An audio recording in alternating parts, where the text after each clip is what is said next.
शुरू करते हैं अल्लाह के बाबरकत नाम से जो बड़ा मेहरबान और निहायत रहम वाला है। तमाम तारीफें मेरे अल्लाह रब्बुल इज़्ज़त के लिए हैं। खौफनाक कहानियों के मुअज़्ज़िज़ नाज़रीन को मेरी तरफ से अस्सलाम वालेकुम। उम्मीद करती हूँ आप सब लोग खैरियत से होंगे, जहाँ होंगे खुश होंगे और मेरे चैनल की खौफनाक कहानियों को बेतहाशा पसंद भी करते होंगे। हर रोज़ की तरह आज भी आप लोगों के लिए बहुत डरावनी कहानियां लाई हूँ जिन्हें आप लोग बहुत पसंद करेंगे। सिलसिला शुरू करते हैं आज की खौफनाक कहानियों का। बढ़ते हैं आज की पहली खौफनाक कहानी की तरफ। ये खौफनाक कहानी असद शेयर कर रहे हैं। असद कहते हैं हम लोगों का ताल्लुक सरगोदा से है और आज आपके साथ अपने बड़े मामू की ज़िंदगी की बहुत डरावनी कहानी शेयर करना चाहता हूँ। आज से तकरीबन 25-26 साल पुरानी बात है। मेरे जो बड़े मामू थे वो बताते हैं कि उन्होंने एक कंपनी थी, उस वक्त वहाँ पर ये चौकीदार वगैरह वो रखते थे और आगे फिर उनको जहाँ जहाँ भेजना होता था वो भेजते थे, जैसे आजकल के दौर में सिक्योरिटी गार्ड्स की कंपनीज होती हैं। तो वहाँ पर मेरे चाचू ने भी एप्लीकेशन वगैरह दी, तो चाचू को भी उन लोगों ने रख लिया। चाचू कद काठ में अच्छे खासे थे और बड़े बहादुर भी थे। उन्हें पता था कि ये ड्यूटी कहीं भी लग सकती है। उन दिनों में चाचू बताते हैं कि यहाँ पर सरगोदा से हटकर एक जगह थी, तो वहाँ पर एक हॉस्पिटल बनाया गया था। बेसिकली वो हॉस्पिटल जो था वो जैसे जो जिन लोगों का दम ज़हनी तवाज़ुन पलट जाता है उन लोगों के लिए था, यानी जो लोग पागल हो जाते हैं वहाँ पर उनका इलाज किया जाता था। मेंटल असाइलम था बेसिकली वो। उसके साथ उन लोगों ने एक और भी हॉस्पिटल बनाया हुआ था। वहाँ पर ये जो अपाहज लोग हो जाते थे उनके लिए एक थेरेपी सेंटर बना हुआ था। वहाँ पर भी लोग अक्सर जाते थे। तो मेरे मामू की ड्यूटी वहाँ पर लग गई। मामू की ड्यूटी थी नाइट शिफ्ट में। मामू से जब उन्होंने पूछा तो मामू ने कहा कि मैं नाइट शिफ्ट में काम कर लूँगा। वैसे भी उनको आदत थी, वो देर रात की जागते रहते थे। तो उन्होंने वहाँ पर ड्यूटी देना शुरू की। मामू कहते हैं कि पहले तो 6-7 दिन बिल्कुल नॉर्मल गुजरे, कुछ भी महसूस नहीं हुआ। लेकिन जैसे ही तकरीबन 6-7 दिन के बाद एक दफ़ा मैं अपने विजिट पर ही था, मैं पूरे एरिया का चक्कर लगाता था। तो जिस तरफ वो थेरेपी सेंटर था मैं उस साइड पर जब गया, वो थोड़ा पुराना हिस्सा था, जबकि जो मेंटल असाइलम वाली जगह बनाई गई थी ये थोड़ी नई बिल्डिंग थी। लेकिन अभी यहाँ पर कोई इतने ज़्यादा मरीज नहीं थे, बस कुछ लोग आते थे चेकअप के लिए। प्रॉपर भी यहाँ पर दाखिल नहीं किया गया था किसी को भी। तो वहाँ पर मुझे ऐसा महसूस हुआ जिस तरह से कोई, जैसे व्हील चेयर होती है, व्हील चेयर को कोई लेकर उस थेरेपी सेंटर से बाहर निकला है। जैसे कोई औरत है और उसने व्हील चेयर के ऊपर किसी को बिठाया हुआ है और वो व्हील चेयर को लेकर उधर आगे बरामदे से उस तरफ जा रही है। जब मैंने टाइम देखा, टाइम तो बहुत ज़्यादा हुआ था। कोई डॉक्टर, कोई उस वक्त कोई भी नहीं था और सेंटर में भी कोई नहीं था। सेंटर शाम के वक्त बंद हो जाता था। वहाँ पर फिलहाल ये चेकअप वगैरह ही हो रहे थे, अभी प्रॉपर मरीज दाखिल नहीं हो रहे थे। मामू कहते कि मैंने आवाज़ दी कि कौन है वहाँ पर। तो मैंने पूछा कि कोई मरीज है, कौन है आप? कहते उसने जवाब नहीं दिया, वो जैसे कोई सीधा ही चलता हुआ जा रहा था। मामू कहते मैं उनके पीछे गया तो मेरे जाते जाते जैसे वो दूसरी तरफ गैलरी थी, बरामदे से होकर उस तरफ को मुड़ गया था। मामू कहते जब मैं उनके पीछे भागा, जाकर मैंने देखा तो कोने पर व्हील चेयर पड़ी हुई थी। ना तो वहां पर वो औरत थी जो व्हील चेयर पर बैठी हुई थी और ना ही वो लड़की थी जो व्हील चेयर चला रही थी। मामू कहते हैं मैंने खुद अपनी आंखों से एक लड़की को देखा था जो व्हील चेयर पर किसी को बिठाकर लेकर जा रही थी। तो मैं तो बहुत ज्यादा डर गया कि ये क्या माजरा, वो कहाँ पर गई। तो मैंने चारों तरफ देखा, दरवाजे बंद, कोई कमरा नहीं खुला हुआ था, बरामदे खाली, गैलरीज खाली। ऐसे जैसे मैं व्हीलचेयर के पास जाने लगा तो वो जो व्हीलचेयर थी, बकायदा वो व्हीलचेयर जैसे पीछे की तरफ किसी ने धकेली है। तो बस मैं वहां से डर गया बहुत ज्यादा। मुझे समझ आ गई कि ये कोई और ही काम है। कहते मैं वहाँ से तेज़ी से वापस आ गया जिस साइड पर मेरी ड्यूटी थी। तो मैं मेन गेट की तरफ चला गया। काफ़ी देर मैंने वहाँ पर विज़िट किया, काम किया। थोड़ी देर के बाद कहते मैं अंदर आया, दोबारा अंदर आकर फिर एक आधा चक्कर लगाया। जैसे ही कहते अभी मैं सेंटर की तरफ तो आया नहीं था, थेरेपी सेंटर की तरफ थोड़ा पीछे ही था, तो मैं क्या देखता हूँ वो जो व्हील चेयर थी जैसे कोई प्रॉपर उसे उस ग्राउंड में किसी ने लाकर खड़ा किया और मेरे सामने वो व्हील चेयर देखी। वो व्हील चेयर जिसे मैं बहुत आगे सेंटर में बरामदे में छोड़कर आया था, वो व्हील चेयर उस ग्राउंड में थी जहाँ से मैं होकर तो मैं असाइलम की तरफ गया था। चाचू कहते मैं बहुत डर गया। कहते मैं दोबारा जाकर गेट वाली साइड पर जो हम लोगों की जगह थी मैं वहां पर बैठ गया। एक चौकीदार कहते और भी था, वो उस दिन छुट्टी पर था, वो आया नहीं, मैं अकेला था। थोड़ी देर गुजरी, मुझे बकायदा ऐसी आवाजें आने लगी जिस तरह से कोई बहुत जोर जोर से किसी दरवाजे को खटखटा रहा है। अब उस वक्त सेंटर में और असाइलम में कोई भी नहीं था, सिर्फ चाचू थे, सॉरी मामू थे। तो मामू कहते हैं कि मैं तो समझ गया था कि अब जिन्नात हैं, जो भी मखलूक है तंग कर रही है, मैंने तो अंदर की तरफ नहीं जाना। कहते सुबह तक वो दरवाजे खटखटाती रही, मैं अंदर नहीं गया।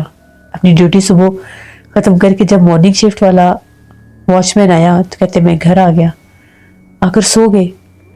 जब दोपहर में जाके तो मामू ने घर वालों को सारी बात बताई। सारे बहुत ज़्यादा डर गए कि ये क्या, अब आप कैसे वहाँ पर नौकरी करोगे। मामू कहते अल्लाह का करम है, इंशाल्लाह कुछ नहीं होता। मेरे पास हर टाइम मेरी हिफाजत के लिए कुरान पाक की आयत और मैंने अपने पास ये सूरत यासीन रखी होती है। अल्लाह मेरा मालिक है, इंशाल्लाह कुछ भी नहीं होगा। अब जो हमारी नानी अम्मा थी उन्होंने सख्ती से मेरे मामू को मना कर दिया कि आपने उस मखलूक के पीछे नहीं जाना, चाहे आपको वो चेयर नज़र आए, चाहे वो चेयर चलाती हुई नज़र आए, वो चेयर को लेके जा रही है, जो भी है आपने उसके पीछे नहीं जाना। क्योंकि कहते हैं कि अगर इस मखलूक के पीछे जाएं तो वो फिर हमलावर भी हो जाती है या उसका आसेब हो जाता है। मामू कहते ठीक है मैं नहीं जाऊंगा। शाम हो गई, मामू बड़े बहादुर थे, उनको पता नहीं डर भी नहीं लगता था इतना कुछ देख कर भी। फिर जॉब पर चले गए। कहते जब मैं गया तो चौकीदार, दूसरा चौकीदार भी आया हुआ था, तो मैंने उसे बताया, मैंने कहा इस तरह से कल रात मेरे साथ हुआ है। चौकीदार ने कहा कि मैंने एक दो दफ़ा यहाँ पर एक खातून को देखा, काले लिबास वाली एक औरत को देखा है, मैंने चलती फिरती देखी है, तो मैं उसके पीछे नहीं गया, उसी सेंटर की तरफ मैंने जाते देखा उसे, और तुम उसके पीछे गए हो, तुम्हारी तो हिम्मत है। मामू कहते नहीं, अब मैंने भी अगर उस मखलूक को देखा तो मैं नहीं जाऊँगा। वो वॉचमैन कहता है कि मैं जब शुरू में यहाँ पर आया था तो मुझे सिर्फ आवाज़ें आती थी, जैसे कोई दरवाज़ा खटखटाता है तो मैं वो आवाज़ें सुनकर अंदर जाता था, कोई भी नहीं होता था। तो एक दफ़ा जब वो सेंटर वाली साइड पर कोई दरवाज़ा बहुत ज़ोर ज़ोर से दरवाज़ा पीट रहा था जैसे कोई तोड़ देगा, तो जब मैं वहाँ पर गया तो कोई भी नहीं था। वापस जब पलटा तो मैंने एक औरत को देखा। कहते मैं समझ गया कि ये जिन्नात का मामला है। कहते मैंने यहाँ पर एडमिन में भी बात की, यहाँ पर एक डॉक्टर आते हैं जो जो 3-4 डॉक्टर थे, उन लोगों ने मिलकर ये सेंटर और ये हॉस्पिटल बनाया था। उनसे जब मैंने बात की तो उन्होंने कहा कि ऐसा कुछ भी नहीं है, आप लोगों का सिर्फ वहम है, ऐसा कुछ भी नहीं है, तो ये बात आगे करने की ज़रूरत नहीं है, ऐसे लोगों में खौफ व हिरास फैल जाएगा। उनको तो फ़र्क पड़ता को नहीं था, वो सिर्फ आते थे चेकअप वगैरह करके, शाम होती यहाँ से निकल जाते थे। मैंने कहा कि ठीक है मैं किसी को नहीं बताऊंगा, लेकिन मुझे फिर एक और कोई चौकीदार दे दे, क्योंकि मैं अकेला यहाँ पर नहीं पहरा दे सकता। इससे फिर उन लोगों ने तुम्हारी यहाँ पर ड्यूटी लगवाई, तुम यहाँ पर आ गए, तो अब तुम मेरे साथ हो, अब मुझे इतना डर नहीं लगता। और अंदर तो मैंने फिर भी नहीं जाना। हम दोनों बाहर बैठे हुए थे, इतने में हम दोनों ने कहा कि चलो मिलकर चलते हैं और जाकर एक राउंड लगा कर आते हैं, क्योंकि ये ज़रूरी था राउंड लगाना, हमारी ड्यूटी में शामिल था कि कोई चोर वगैरह ना पीछे दीवारों से आकर वो चीज़ें चोरी कर ले। कहते कि जब हम लोग अंदर की तरफ गए, अब हम दोनों जो थे, हम सिर्फ सेंटर के वो जो थेरेपी सेंटर था उसके ग्राउंड तक जाते थे, उससे आगे नहीं जाते थे। कहते जैसे ही हम लोग उस ग्राउंड तक गए तो सामने दरख्त के नीचे वही व्हील चेयर थी। कहते हम दोनों ने उस व्हील चेयर को देखा। मैंने बताया कि यही व्हील चेयर है। थोड़ी ही देर के बाद इतनी जोर से जैसे कोई बहुत बड़ा भारी पत्थर उसी सेंटर के एक दरवाजे के ऊपर जैसे किसी ने मारा, बहुत गुस्से से। कहते हम लोगों की तो चीख निकल गई, हम लोग डर गए। हम लोग फौरन से पीछे हटे तो वो जो व्हील चेयर थी बड़ी तेजी से जैसे किसी ने चलाई है और चलाकर ग्राउंड के सेंटर में कर दी है। हम लोग तो भागे बाहर गेट की तरफ। हम लोग बाहर गेट की तरफ आ गए क्योंकि हिम्मत ही नहीं हो रही थी आगे जाने की। अंदर से वही आवाजें, मुसलसल शोर शराबा और आवाजें, जैसे वो पत्थर फेंक रहे थे और वो मखलूक बहुत ज्यादा सख्त हुई हुई थी। कहते हम लोग बहुत डर गए। हम लोगों ने वहां पर आग जलाई। जब हम लोगों ने आग जलाकर अपने पास रखी, मामू कहते कि जब हम लोग आग जलाकर हम लोगों ने रखी, जो चीखो पुकार और शोर शराबा था वो बिल्कुल बंद हो गया। कहते हम लोग इतना खौफजदा हुए। मामू कहते ये पहली बार थी जब मुझे डर महसूस हुआ। हालांकि मैं अकेला नहीं भी था, फिर भी मुझे डर महसूस हुआ। हम लोगों ने अपनी ड्यूटी पूरी की। दोनों बैठे रहे, अंदर गए ही नहीं हम लोग। उसके बाद ड्यूटी पूरी की और सुबह हम लोग अपने अपने घर चले गए। अगली रात वो जो दूसरा वॉचमैन था वो भी अपने साथ वो जलाने का और सामान, लकड़ियाँ वगैरह ले आया। उसके बाद उसने कुरान पाक भी रखा हुआ था। वो कहता था मैंने कुरान पाक अपने पास रखना है इधर जहाँ पर हम लोग गार्ड रूम में होते हैं। मामू ने जब ये बात अगले दिन आकर घर बताई कि रात को उन्होंने बहुत ज़्यादा पथराव भी किए हैं और चीखें भी सुनाई दी हैं, तो नानी अम्मा ने कहा कि आप ये नौकरी छोड़ दो, कोई ज़रूरत नहीं है नौकरी करने की। लेकिन मामू ने कहा कि मैं अकेला होता तो मैं छोड़ देता, अभी मेरे पास मेरे साथ वो लड़का है तो मसला कोई नहीं है, अल्लाह खैर करेगा। मामू फिर अपने काम पर चले गए। मामू कहते आज फिर हम लोग अंदर की तरफ तो भी गए ही नहीं थे। हम लोग वहीं पर गेट पर ही बैठे हुए थे। बस हम लोग सिर्फ और सिर्फ थोड़ा सा अंदर जाकर एक चक्कर लगाकर बाहर आ जाते थे। मामू कहते बाकायदा ऐसा लगा कि जिस तरह से कोई औरत है थोड़ी ही देर के बाद, और उसने बाकायदा हम लोगों के नाम लिए। पहले उसने मेरे मामू का नाम लिया, मेरे मामू को आवाज़ें दे रही थी। मेरे मामू का नाम महमूद था, तो महमूद महमूद कह के वो अंदर बुला रही थी, महमूद अंदर आओ। मामू कहते कि जब मैंने गौर किया तो आवाज़ किसी औरत की थी और ऐसा था बड़ा करीब खड़े होकर आवाज़ें दे रही है।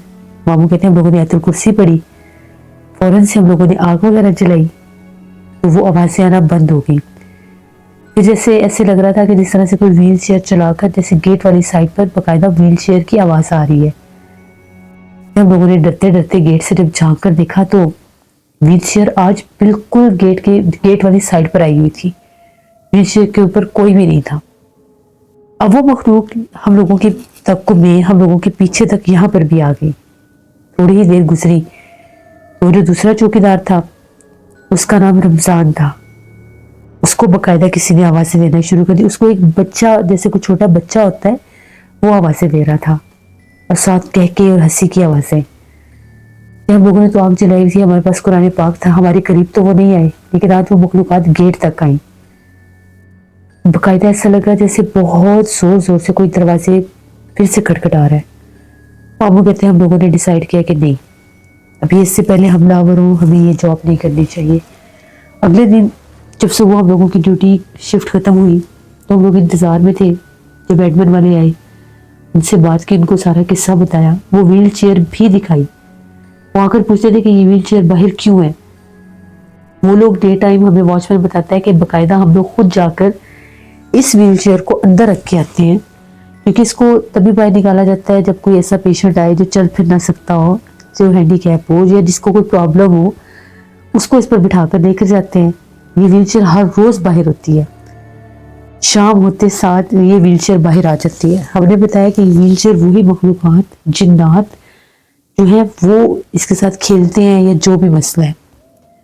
हम लोगों ने कहा कि हमने यहाँ पर जॉब नहीं करनी, हम लोगों ने जॉब छोड़ दी। अब एडमिन में एक और लड़का था, वो कहता है कि यहाँ पर उसके साथ भी एक हादसा हुआ। कहते हैं कि जब हम लोगों ने ये थेरेपी सेंटर स्टार्ट किया था, कहता है अभी मेन ऑफिस जो बैक साइड पर ऑफिस था एक, कहता हम लोग वहाँ पर फर्नीचर वगैरह लगाया। उसी ऑफिस रूम में साथ पर एक अटैच वॉशरूम था। कहता कोई भी नहीं था वहाँ पर, दोपहर का टाइम था। कहता मैं सफाई वगैरह मैंने करवाई, क्योंकि डॉक्टर साहब ने आना था, मैंने सफाई करवाई। कहता मैं सफाई करवा के बैठा ही था, एकदम से मैं उठकर जैसे बाहर आने लगा, टेबल के ऊपर मैंने देखा थोड़ी सी डस्ट थी, तो मैं उसको साफ करने लगा। कहता मेरे पीछे से काले लिबास में एक औरत उस बाथरूम की तरफ गई। तब मैं बुलाता रह गया कि कौन हो तुम, इस तरफ मत जाओ, ये डॉक्टर साहब आने वाले हैं, तो ये उनका रूम है, यहाँ पर मत जाओ। इतने में उस औरत ने बाथरूम का दरवाजा बंद कर लिया। वो आदमी कहता है कि मैं बाहर निकला तो आगे से वो डॉक्टर आ रहे थे। कहता मैंने डॉक्टर साहब को बताया कि इस तरह से कोई खातून है, तो बाथरूम में चली गई। तब मैं और डॉक्टर साहब हम लोग बाथरूम के बाहर खड़े हुए थे और हम लोग बार बार दरवाजा खटखटा रहे थे कि कौन है अंदर। पानी जैसे अंदर बकायदा कोई पानी यूज कर रहा है। 5 मिनट गुजर गए, 10 मिनट गुजर गए, पानी की आवाजें आना बंद होगी और जैसे बकायदा बाथरूम का दरवाजा भी खुलता है, लेकिन बाहर कोई भी नहीं आया। इसके बाद उठकर जब हम लोगों ने देखा, बाथरूम खाली था, लेकिन उधर वो औरत कोई भी नहीं थी। फिर वो कहता है कि उसके बाद वो जो डॉक्टर हैं उस ऑफिस में कभी भी नहीं बैठे। वो ऑफिस आज भी वैसे ही बंद है, अक्सर वहां से आवाजें आती हैं। वो आदमी ये भी बता रहा था कि मैं तो उसके बाद उस थेरेपी सेंटर की तरफ कभी गया ही नहीं। मैं ज़्यादातर इसी साइड पर रहता हूँ जिस तरफ ये असाइलम वाला हिस्सा है। यहाँ पर कोई पेशेंट आ जाए तो उसको चेक करवा लेता हूँ। मामू कहते हैं फिर हम लोगों ने तो वो जॉब छोड़ दी। सुनने में आया था कि तकरीबन 1-1.5 साल के बाद ही वो हॉस्पिटल और वो सेंटर बंद हो गया था। वहाँ पर पेशेंट्स के ऊपर भी कुछ जिन्नात ने, मखलूक़ात ने हमला किया था। तो ये वहाँ की एक कहानी थी। बाद में वो जगह बिल्कुल वीरान सुनसान हो गई और वो जो लोग जिन्होंने छोड़ा था बताते हैं कि वो व्हील चेयर कोई भी कमरे के अंदर नहीं रख सकता था, वो रात के वक्त बाहर ही मिलती थी एक ग्राउंड में। तो ये कहानी थी मेरे मामू की जो मैंने आपके साथ शेयर की। बहुत शुक्रिया असद आपका। ऐसा इंसान सोच भी नहीं सकता इसकी ज़िंदगी में क्या से क्या मामला और हादसा हो जाते हैं। और कहते हैं कि बाज़ औक़ात जिन्नात कुछ चीज़ों को अपना खिलौना बना लेते हैं, उनके साथ वो खेलते हैं। फिर लोग अगर इंसान उनको तंग करें, उनको उन चीज़ों को उठाएं, संभालने की कोशिश करें, तो वो फिर बदला भी लेते हैं और गुस्सा भी होते हैं, अपना आप ज़ाहिर भी करते हैं। अल्लाह से रहम मांगना चाहिए। ये थी आज की खौफनाक कहानी। अपना फीडबैक मुझे ज़रूर दें, आप लोगों को कैसी लगी। आप लोग भी अपनी खौफनाक कहानी शेयर कर सकते हैं डिस्क्रिप्शन बॉक्स में दिए गए ईमेल आईडी nusheer57@gmail.com पर। इसके अलावा आप लोग मुझे कमेंट बॉक्स में भी स्टोरी शेयर कर सकते हैं। नाना जी की कहानियों में बहुत हॉरर स्टोरी आएगी, उसको भी विजिट करिएगा और सब्सक्राइब करिएगा। पुरसरार वाक़यात में इंशाल्लाह कल वाक़यात आएंगे, उनको भी विजिट करिएगा और सब्सक्राइब करिएगा। अपना बहुत सा ख्याल रखें। जो लोग मेरे चैनल को विजिट कर रहे हैं और जिन लोगों ने मेरे चैनल को सब्सक्राइब किया है उनको मैं वेलकम कहती हूँ, और जो विजिट कर रहे हैं अभी तक सब्सक्राइब नहीं किया तो मेरे चैनल को ज़रूर सब्सक्राइब करें। यहाँ पर डेली बेसिस में खौफनाक कहानियाँ मैं अपलोड करती रहती हूँ। इंशाल्लाह कल फिर मुलाकात होगी किसी नई खौफनाक कहानी में। जहाँ रहे खुश रहें। Thank you for listening my stories. Stay tuned. अल्लाह हाफिज़।